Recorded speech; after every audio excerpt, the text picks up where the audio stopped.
Before we work on our second number 5, I'm just going to open up this purple lotus by double clicking the application background and selecting that from the assets folder.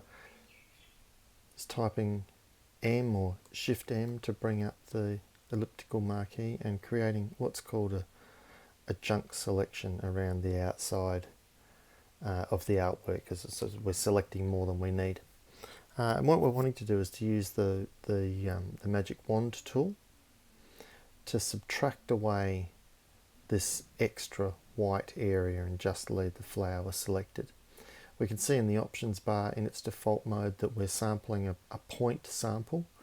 We might just make that a little bit bigger. And what we want to do is to drop the tolerance. So what this magic wand tool does when we're making a selection is that it looks at the color or the tonality, the color and the tonality, whether it has any chromatic information and how bright it is.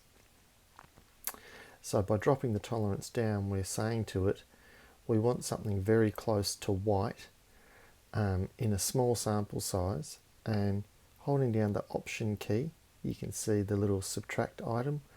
We're saying as we click, we want Photoshop to subtract that light colour, and it's done a decent job. Let's go ahead and type the letter V. We'll drag it over into our document, and we can close that one. Probably a good time to save off a new copy actually. Command Shift S into our working folder. Let's say 003 Simple Composite. It's done.